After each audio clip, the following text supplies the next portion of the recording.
একটি সংঘর্ষের মাধ্যমে সাকিবকে হত্যা করা হয়েছে। বাংলাদেশ জাতীয় ছাত্রদল সেই ছাত্র সংগঠন কখনো অপরাধীকে আড়াল করে না, কখনো অস্বীকার করে না। আমরা আবারও আজকে প্রেস রিলিজ করে দেওয়ার অনুরোধ জানাচ্ছি।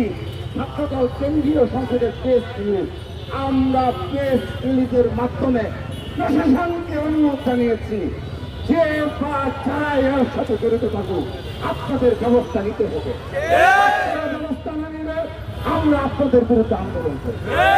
শুধু তাই নয়, প্রশাসনের ওপেন সোশ্যাল মিডিয়া, আমরা ওপেন মিডিয়ার সামনে বলছি, আমরা নিজেরা প্রশাসনকে কল দিয়ে বলেছি আপনারা অপরাধীকে অবশ্যই গ্রেপ্তার করতে হবে।